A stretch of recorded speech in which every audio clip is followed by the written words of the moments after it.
یہ سیاسی لوگ پارٹی مضبوط کرتے ہیں، دھڑا مضبوط کرتے ہیں، 90% مناصب نااہلوں کے پاس۔ هل جزاء الإحسان إلا الإحسان هل جزاء الإحسان إلا الإحسان۔ بادشاہ نے کہا تو آج سے ہمارا خصوصی آدمی ہے، ہمارا وزیر ہے، ہمارا دست و بازو ہے، اور اس حکومت کے اندر تو ہمارا حصہ ہے۔ اب یہ بادشاہ نے کہا کہ تو ہماری حکومت کا حصہ ہے۔ یوسف علیہ السلام نے عہدہ طلب نہیں کیا۔ آج کل جو لوگ عہدے طلب کرتے ہیں نا اور آگے کرتے ہیں، اور جب ان کو یہ حدیث سنائی جائے کہ رسول اللہ صلی اللہ علیہ وسلم کی حدیث ہے جو طلب کرے نا، خواہش کرے منصب عہدے کی، وہ نااہل ہوتا ہے۔ تو آگے سے یہ یوسف علیہ السلام کی بات پیش کرتے ہیں، دیکھو جی انہوں نے بھی تو عہدہ مانگا تھا، غلط بات ہے، انہوں نے عہدہ نہیں مانگا تھا۔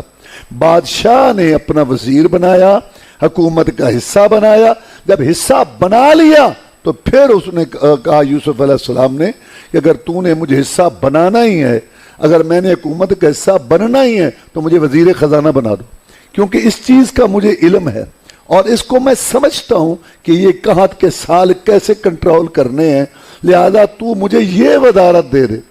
اب عہدہ انہوں نے نہیں مانگا، بادشاہ نے ان کو یہ پیشکش کی، پھر انہوں نے کہا کہ میں یہ کام کر سکتا ہوں۔ یہ تو ٹھیک ہے کہ جب حکومت مجبور کرے کہ جی ہمیں آپ کی ضرورت ہے، ایک مثال ہے، تو پھر وہ کہے کہ میں یہ کام کر سکتا ہوں، یہ تو دیانتداری کی بات۔ یہ تو نہیں کہ ہمارے یہاں حکومت میں ایک وزیر ہوتا تھا، پرانی بات ہے، وہ زراعت کا ماہر تھا، اس کو وزیر صحت لگا دیا، وہ اتنا خود بیمار تھا، کھانستا رہتا تھا، ٹی بی، بالآخر اس نے ایک دن اخبار میں بیان دے ہی دیا کہ مجھے صحت کا پتہ ہی نہیں۔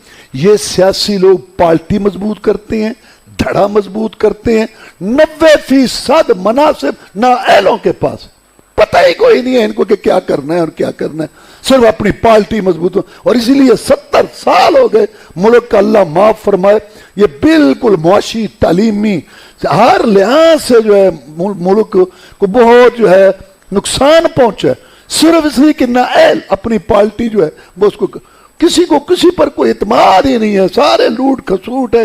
شاید ہی کوئی ملک ایسا ہو جیسے یہاں جو اللہ تعالیٰ معاف فرمائے اب بھی آپ کے سامنے ہے کہ کیا ہو رہا ہے، اور بعد ہماری بربادیوں کے منصوبے بن رہے ہیں۔